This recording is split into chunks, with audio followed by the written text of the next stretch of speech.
Hi students, आज फिर से आपसे विद्यार्थियों को मैट्रिसेस टॉपिक के लेक्चर 15 में स्वागत है, अभिनंदन है। आज हम लोग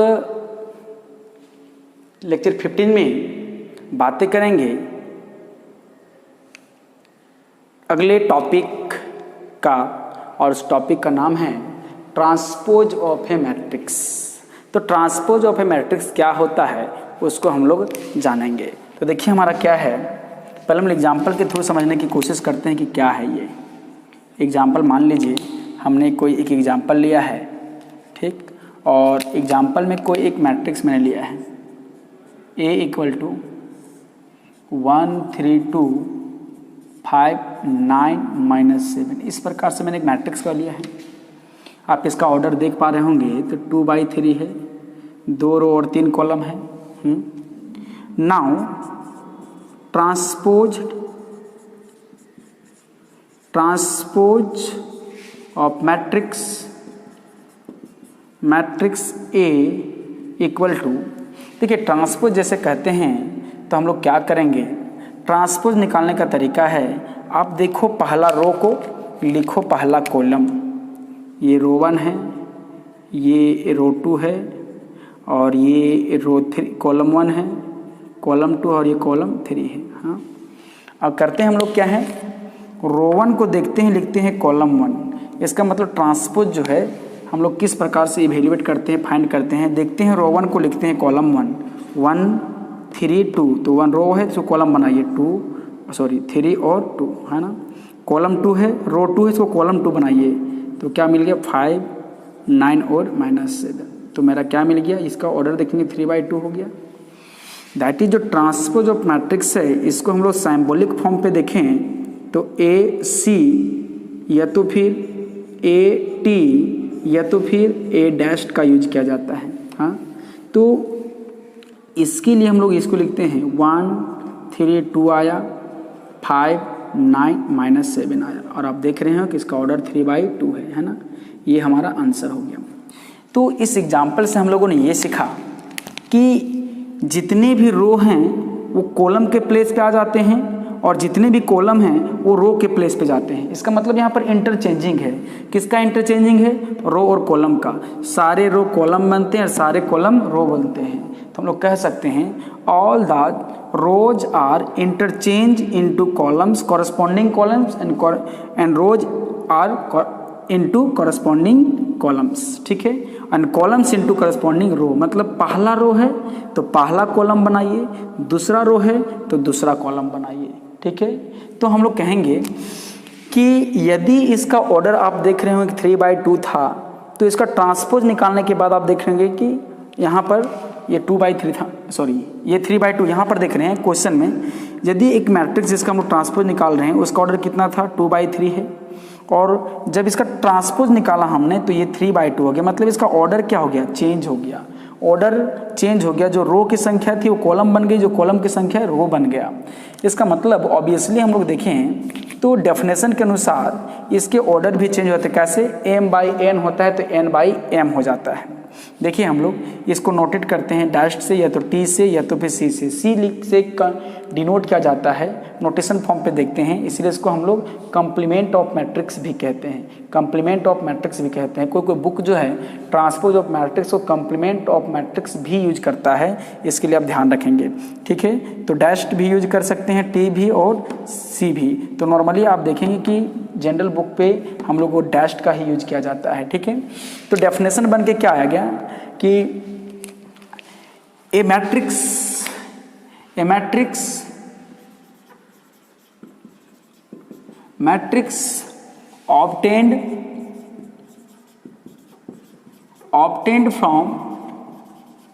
obtained from interchanging a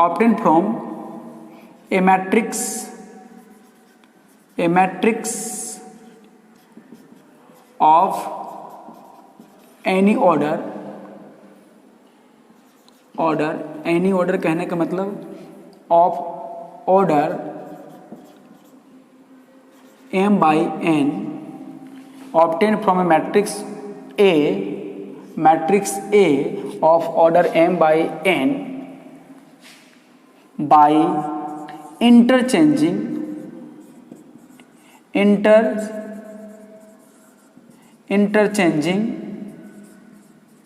rows into columns and columns into rows, है ना, ठीक है। और यहाँ यूज कीजिए तो सेंटेंस अच्छा रहेगा, क्योंकि आप जब रो को उठा के कॉलम कीजिएगा तो कॉलम उठ के कहाँ जाएगा, नहीं ना जाएगा। आप रो को चेंज करेंगे कॉलम में, या तो कॉलम को रो में चेंज करेंगे, कैसे होगा। यदि हम लोग एंड लगाएंगे तो ये एक सेंटेंस गलत हो जाएगा, क्योंकि यदि आप C1 को R1 बनाना चाहेंगे, C2 को R2 बनाना चाहेंगे, C3 को R3 बनाना चाहेंगे, तो 3 रो है, 3 कॉलम है, तो 3 रो कैसे बनेगा। इसलिए वहाँ पर और यूज कीजिए, सेंटेंस बेटर होगा, ठीक है। हम लोग कहेंगे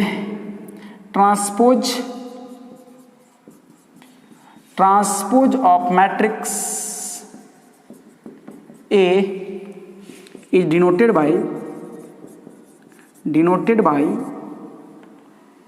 A dashed, AT या तो AC, तीनों में से कोई A, ठीक है।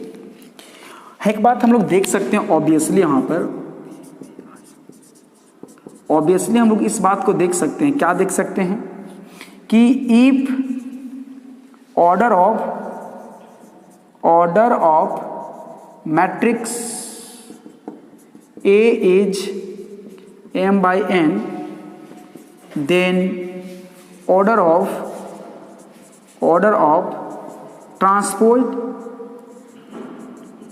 transpose of matrix A, that is A dashed, is क्या मिलेगा, n by m हो जाएगा। ऑब्वियसली क्या हो जाता है, वो चेंज हो जाता है, जैसा कि आप एग्जाम्पल में देख पा रहे होंगे, ठीक है। अब देखेंगे हम लोग properties of transpose of A matrix की बात करेंगे, ठीक ना। तो टॉपिक अगला होगा transpose of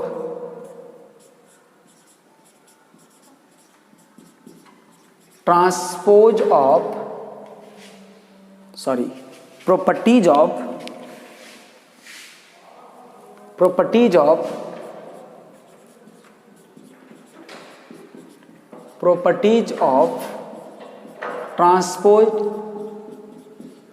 transpose of A matrix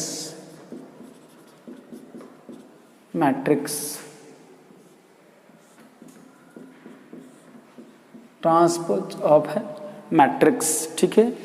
तब यहाँ पर ध्यान देंगे property of transpose of matrix क्या क्या हैं, उसको हम लोग एक एक करके देखेंगे, ठीक है। पहला प्रॉपर्टी है प्रॉपर्टी 1 हम लोग लिख सकते हैं। मान लें कि हमारा if A is a matrix को मान लेते हैं, if A is a matrix of order m by n, हाँ, देन पहला प्रॉपर्टी क्या होगा, A transpose of A into transpose of A equal to क्या मिलेगा, A, and triple transpose of A matrix equal to transpose of A matrix मिलेगा। सोचिए कि जब कोई एक पेन है तो इसको उलट देंगे तो ऐसा मिलेगा, फिर से उलट देंगे तो ऐसा मिलेगा। इसका मतलब डबल कंप्लीमेंट होता है, ये तो डबल ट्रांसपोज होता है, तो ट्रांसपोज का साइन हट जाता है। और यदि आपका ट्रिपल ट्रांसपोज हो तो ट्रांसपोज का साइन बच जाता है। इसका मतलब हम लोग से यहाँ पर एक ऑब्वियस आ रहा है कि यदि कोई मैट्रिक्स है, उसके मैट्रिक्स में इवन टाइम्स ऑफ ट्रांसपोज हो, इवन टाइम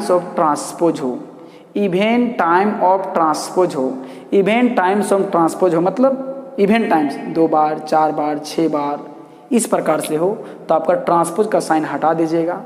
और यदि ट्रांसपोज में ओड टाइम्स हो, ओड टाइम्स मतलब 3 टाइम्स 4 टाइम्स 5 टाइम्स 7 टाइम्स, तो आप सारे ये ट्रांसपोज के साइन हटा के सिंपली आप एक साइन लिख सकते हैं, ठीक है। चलिए दूसरा प्रॉपर्टी है, मान लेते हैं लेट के इज अ रियल और इमेजनरी, हाँ, देन हमारा क्या मिलेगा, के ए का ट्रांसपोज, पूरा के ए का ट्रांसपोज इक्वल टू क्या मिलेगा, के ए कोई नंबर के जैसा काम कर रहा है, इसीलिए वो क्या हो जाएगा, इंडिपेंडेंट हो जाएगा। आप इस प्रकार से ऑपरेट कर सकते हैं। तीसरा नंबर देखेंगे आप, if A and B are matrices of same order, same order, then हमारा क्या मिलेगा, ए प्लस बी का यदि डैश्ड हो, इसका मतलब आप दोनों मैट्रिक्स को ऐड करें, ऐड करने के बाद ट्रांसपोज करें, ये तो आप सेपरेट फॉर्म में भी लिख सकते हैं, लेकिन ऐसा कब होगा, जब दोनों का दोनों मैट्रिक्स सेम ऑर्डर का होगा तब होगा। चौथा, हाँ, यदि ए बी का ट्रांसपोज हो, तो आप क्या कीजिएगा, आप इसको ट्रांसपोज अलग अलग लिख सकते हैं, लेकिन पहले वाला बाद में आ जाएगा और बाद वाला पहले आ जाएगा। देखिए यहाँ पर जैसे ही मैंने अलग अलग करने की कोशिश किया तो देखिए ये चेंज हो गया, बी पहले आ गया और ए बाद में हो गया। इसी प्रकार यदि हम आगे देखें पांचवा में, ए बी सी का ट्रांसपोज हो तो आप इसको उलट दिए, यदि एग्जिस्ट है तो क्या हो जाएगा, सी का ट्रांसपोज, बी का ट्रांसपोज, ए का ट्रांसपोज, क्रम आपका चेंज हो जाएगा, जो फर्स्ट में है वो लास्ट में चल जाएगा, जो लास्ट में वो फर्स्ट में आ जाएगा। और ये छठा जो हम लोग देखें तो मान लेते हैं आई का पावर एन रहे, आई का पावर ट्रांसपोज रहे तो आई होगा। मतलब कोई भी एक आइडेंटिटी मैट्रिक्स को ट्रांसपोज किया जाता है, मतलब उसमें रो और कॉलम को चेंज किया जाता है, तो उसमें कोई इफेक्ट नहीं पड़ता है। जैसे आप देख रहे होंगे कि मान लीजिए कि लेट आई इक्वल टू हमने लिया 1001, ऐसा ही होना पड़ेगा, तो आई डेस्ट क्या मिलेगा, ये रो था तो पहला कॉलम बनेगा, ये दूसरा रो था तो दूसरा कॉलम बनेगा। तो इस प्रकार आप देख रहे होंगे कि आई और आई डेस्ट क्या है, दोनों का दोनों समान हैं, इक्वल है। तो इस प्रकार हम लोग कहेंगे कि ये सारे के सारे प्रॉपर्टीज हैं, ट्रांसपोज ऑफ मैट्रिक्स के प्रॉपर्टीज हैं। तो आप इसका स्क्रीनशॉट ले लेंगे।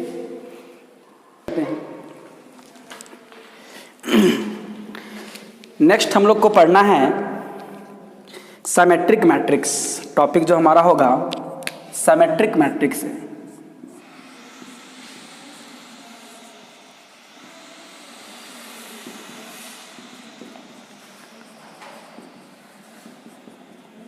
ये वर्ड जो सिमेट्रिक आप लोग को दिख रहा होगा, इसका मतलब होता है एक समान।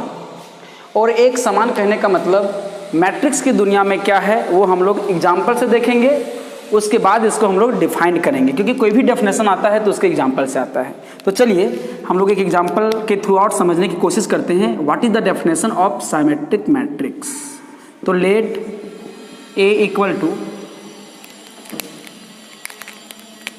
1 3 2 3 0 7 2 7 9। इसका ऑर्डर चेक किया जाए तो रो 1 रो 2 रो 3, टोटल रो 3 है, कॉलम 1 कॉलम 2 कॉलम 3, तो 3/3 आ गया।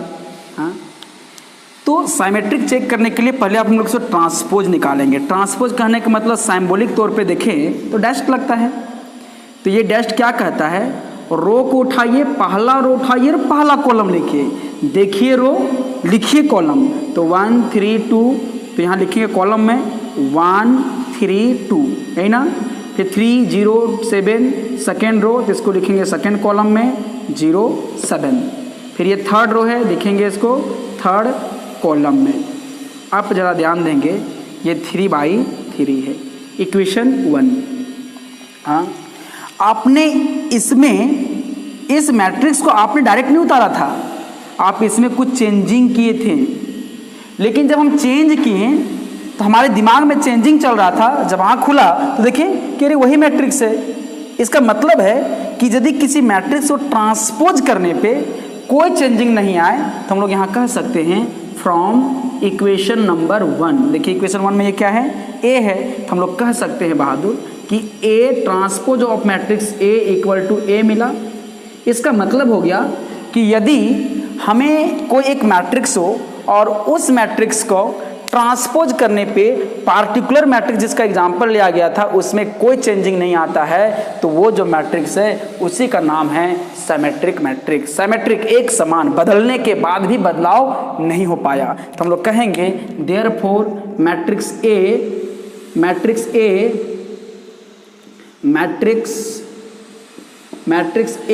Is a symmetric matrix. Symmetric matrix, हाँ, तो इस एग्जाम्पल से डेफिनेशन आ गया तो कहेंगे if let A be a square matrix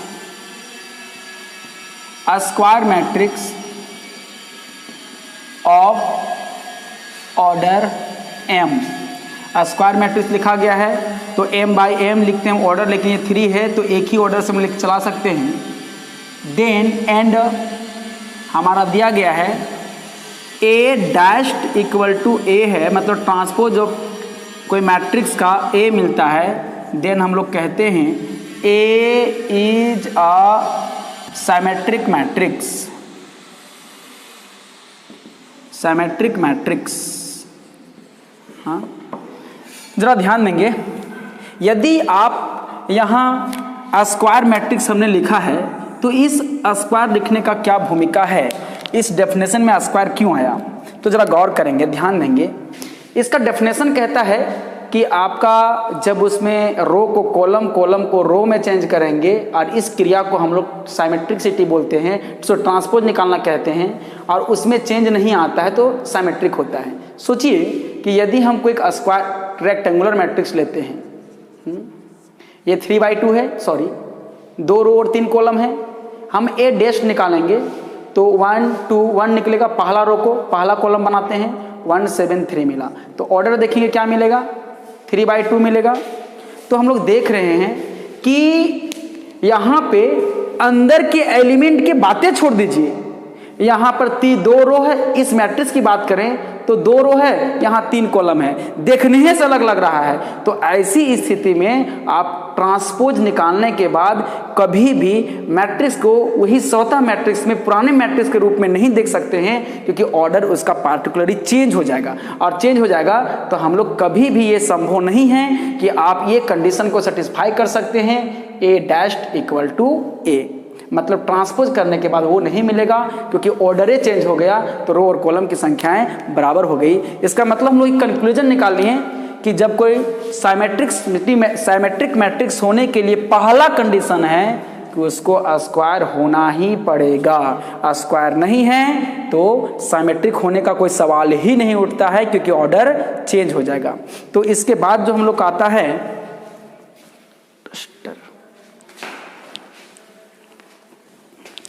इसके बाद हम लोग का आता है अस्क्यू सिमेट्रिक मैट्रिक्स। इसके बाद जो हम लोग का टॉपिक आता है अस्क्यू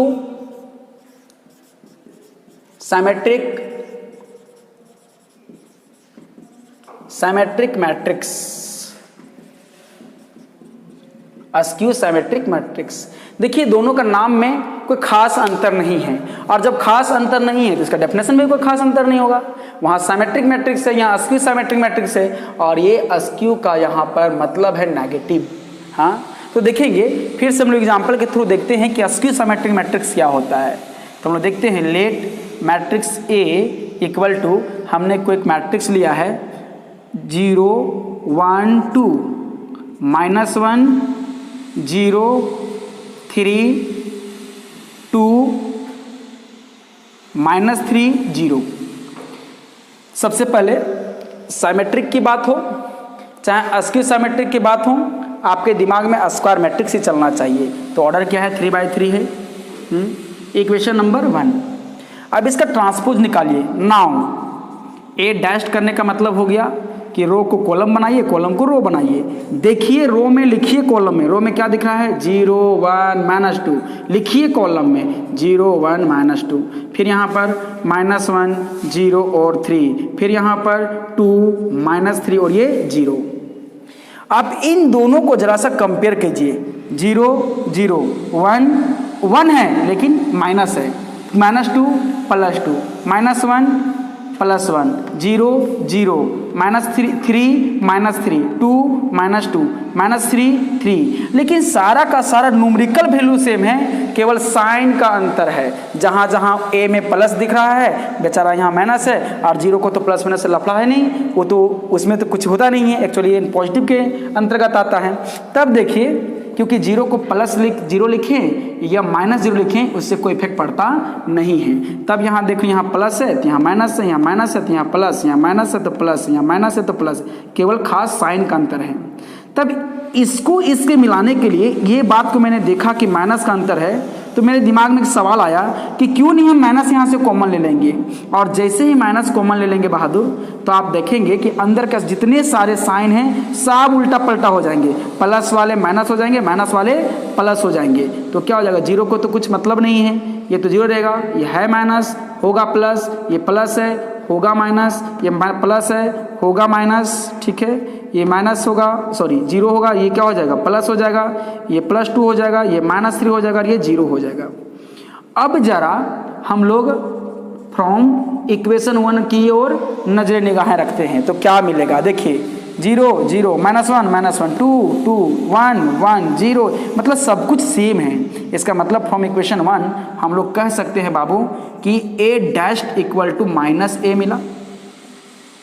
देखिए अंतर क्या है, इसका कंडीशन क्या है, ट्रांसपोज ऑफ A = A, तो symmetric transpose of A = -A, minus का मतलब क्या हो गया, माइनस हो गया। तो यहाँ कह सकते हैं कि therefore matrix A is a skew symmetric matrix. तो डेफिनेशन क्या हो जाएगा, सब कुछ सेम होगा, कंडीशन चेंज हो जाएगा, ए यहाँ पर है तो यहाँ पर क्या हो जाएगा -A हो जाएगा। इस माइनस का मतलब डेफिनेशन में क्या है, अस्क्यू है। तो हम लोग क्या बोलेंगे, लेट यहाँ भी आपको बताना पड़ेगा कि ए का स्क्वायर मैट्रिक्स है, be a square matrix of order m। आप यहाँ जो ऑर्डर m लिख रहे हैं आप वहाँ पे एनी ऑर्डर यूज कर सकते हैं, ठीक है। एंड कंडीशन क्या है, A' = -A, मतलब transpose of matrix A = negative of the matrix A। Then हम लोग कहेंगे matrix A is a skew symmetric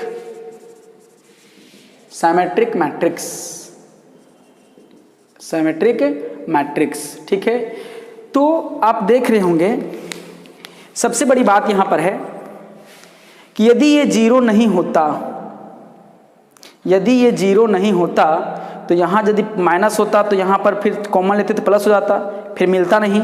इसका मतलब हो गया कि आपको यदि अस्क्यू साइमेट्रिक मैट्रिक्स लाना है तो आपको क्या करना पड़ेगा, प्रिंसिपल डायगोनल के एलिमेंट को 0 रखना पड़ेगा। ये पहली कंपल्सरिटी है, पहला आवश्यक बात है। और हमने क्या किया है, देखिए तो कोना कोना हमने तिरछी देखा है, इधर रखा है वही चीज़ रखा है, इधर रखा है वही चीज़ रखा है, वही रखा है, लेकिन क्या किया, एक जगह माइनस रखा है दूसरे प्लस रखा है। और यहाँ हमने क्या किया था, कोई प्लस माइनस नहीं रखा था, यहाँ 3 तो यहाँ 3, यहाँ 2 तो यहाँ 2, यहाँ 7 तो 7, ये तरीका था ऐसा लिखने का। कोई आपको लिखने के लिए कह दे तो आप इजीली लिख सकते हैं। साइमेट्रिक मैट्रिक्स बोले तो उससे कोई मतलब नहीं, डायगोनल में कुछ लिख दीजिए, यहाँ 3 लिखिए तो इसके सामने वाले एलिमेंट को 3 लिखिए। इसको मान लीजिए कि आईना है तो आईना के इस पर लिखिए तो आईना के उस और उसका इमेज वही बनेगा। ये मिरर का ऐसे एलिमेंट है तो उधर इमेज वही बनेगा, यहाँ 7 है तो इमेज 7 बनेगा, तो यही चीज लिख दीजिएगा तो साइमेट्रिक मिल जाएगा। और आप 0 रखिएगा, यहाँ पूरा 0 रख दीजिए और यही आप इमेज जैसा लिख लीजिए, एक जगह प्लस रखिए किसी जगह माइनस रखिए, दोनों जगह नहीं, सेम साइन नहीं होना चाहिए। तो इस प्रकार हम लोग कहेंगे कि साइमेट्रिक मैट्रिक्स हम लोग लिख सकते हैं, अस्क्यू मैट्रिक्स और अस्क्यू साइमेट्रिक मैट्रिक्स, और साइमेट्रिक मैट्रिक्स में खास कोई डिफरेंस नहीं था, ठीक है। अब इससे रिगार्डिंग कुछ रिमार्क देख लेते हैं, क्या है रिमार्क। रिमार्क 1 देखते हैं क्या है। रिमार्क्स क्या है। सबसे पहला, अस्क्यू साइमेट्रिक मैट्रिक्स के डायगोनल एलिमेंट के सारे एलिमेंट क्या होंगे, 0 होंगे। ये पहली बात है, ठीक है। All the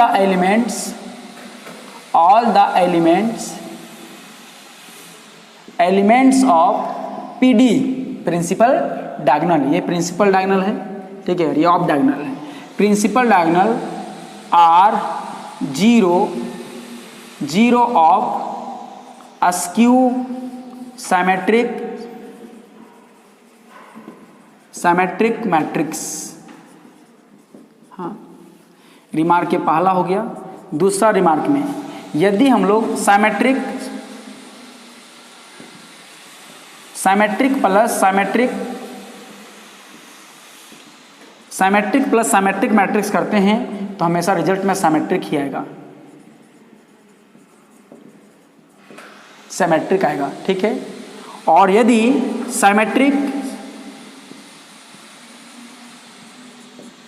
symmetric minus symmetric करेंगे तो याद रखिएगा अस्क्यू साइमेट्रिक आएगा।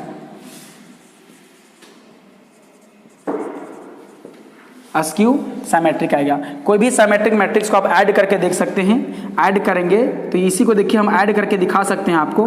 1 3 2 है, 3 0 7 है, 2 7 9 है।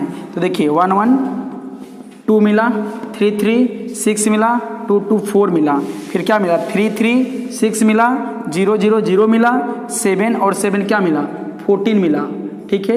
इस 2 2 4 मिला, 7 7 14 मिला और 9 9 18 मिला। देखिए 6, कोई भी एक स्क्वायर मैट्रिक्स होगा, A square matrix A uniquely right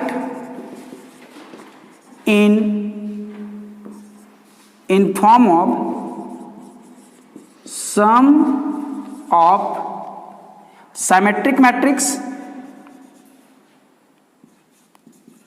symmetric का स्पेलिंग आप देख लेंगे, ई होगा, जहाँ मिस्टेक से यदि ए होगा तो आप लिख दीजिएगा ई। Symmetric matrix and a skew symmetric matrix. हाँ, ये एग्जाम के व्यू से जो टॉपिक लिखा गया है, थ्योरी लिखा गया है, बहुत इंपॉर्टेंट है और ये 4 नंबर का प्रश्न पूछा जाता है, आपको 2-3 बार पूछा हुआ भी है। इसका मतलब क्या हो गया कि यदि कोई एक मैट्रिक्स है ए, हाँ, इसको 2 भाग में बांटा जाता है। हाँ, इसका मतलब है कि मान लीजिए कि आपके पास 7 को एक नंबर है, इसको आप 2 भाग में बांट सकते हैं। तो आप इसी बात को मैं ऐसा कह दूं कि ये 7 को आप 2 भागों में तोड़ के लिखिए, जिसमें से एक इवन होना चाहिए, एक ओड होना चाहिए। तो देखिए यही 7 टूटा है, ओड है, और दूसरा क्या है, इवन है नहीं। तो उसी प्रकार कहता है कि यदि कोई एक स्क्वायर मैट्रिक्स है तो आप उसको 2 भागों में तोड़ के लिख सकते हैं। एक भाग होगा साइमेट्रिक, दूसरा भाग होगा अस्क्यू साइमेट्रिक, और 4 मार्क्स का क्वेश्चन पूछा आता है। तो देखेंगे हम लोग क्या मिलेगा। तो हम लोग लिखेंगे यहाँ पे साइमेट्रिक प्लस अस्क्यू साइमेट्रिक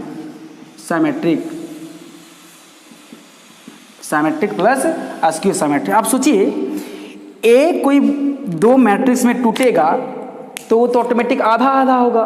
तो ये मेरा क्या मिलेगा, ये भी हाफ हो जाएगा और ये भी हाफ हो जाएगा, ठीक है। तो इस प्रकार से अब सवाल आता है कि सर हम लोग साइमेट्रिक मैट्रिक्स कैसे लिखेंगे और अस्क्यू साइमेट्रिक मैट्रिक्स कैसे लिखेंगे। तो आपके पास ए है तो आप कीजिएगा क्या, ध्यान देंगे, ए इक्वल टू 1/2 क्या लिखेंगे, ए प्लस ए डैश्ड। हाँ, प्लस क्या करेंगे 1/2 ए माइनस ट्रांसपोज ऑफ ए। तो यदि हम लोग इस प्रकार से करते हैं तो आप देखेंगे कि यहाँ जो मैट्रिक्स बना हुआ है वो आपका सिमेट्रिक मैट्रिक्स है और ये अस्क्यू सिमेट्रिक मैट्रिक्स है। इसका मतलब हो गया कि यदि ये 1/2 को छोड़ दें, यहाँ भी 1/2 छोड़ दें, तो ये A प्लस A डेस्ट है, ट्रांसपोज है, ये सिमेट्रिक मैट्रिक्स लिखने का कोई फॉर्मूला है, और A माइनस A डेस्ट है, ये भी कोई सिमेट्रिक मैट्रिक्स लिखने का फॉर्मूला है। ठीक है, इस प्रकार हम लोग का ये टॉपिक खत्म हुआ और एक लास्ट टॉपिक बचा हुआ है ऑर्थोगोनल मैट्रिक्स। ऑर्थोगोनल मैट्रिक्स और सारे इसके प्रॉपर्टीज हैं जो आपको पीडीएफ में दिया गया होगा, आप पीडीएफ को पढ़ लेंगे। जो इम्पोर्टेंट था, मोस्ट इम्पोर्टेंट था, वो सारे टॉपिक को हमने चर्चा किया है। नेक्स्ट देखेंगे, अगला है ऑर्थोगोनल मैट्रिक्स। ये भी आपको किताब में देखने को मिल जाएगा, क्वेश्चन में देखने को मिल जाएगा जो एग्जाम में होते हैं। Orthogonal matrix. हाँ, ऑर्थोगोनल मैट्रिक्स क्या होता है? Let A be a square matrix of order m and I be an identity matrix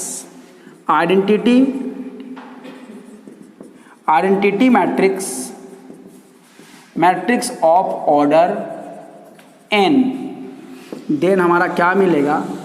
A into A dashed, मतलब जो कोई एक मैट्रिक्स है उसी का ट्रांसपोज निकाल दीजिए, मल्टीप्लाई कर दीजिए तो आपको I मिलेगा। इसका मतलब है यहाँ जो ऑर्डर होगा वहीं ऑर्डर मिलेगा। तो ऐसी स्थिति में ये जो मैट्रिक्स होगा उसको हम लोग ऑर्थोगोनल मैट्रिक्स कहेंगे। हाँ, तो ये जो थ्योरी है, इसका जो प्रूफ है, इसका जो वेरिफिकेशन है, हम लोग क्वेश्चन में क्लियर करेंगे। तो आज के लेक्चर को हम लोग यहीं तक रखते हैं। नेक्स्ट लेक्चर पे हम लोग नेक्स्ट टॉपिक के साथ मिलेंगे। धन्यवाद।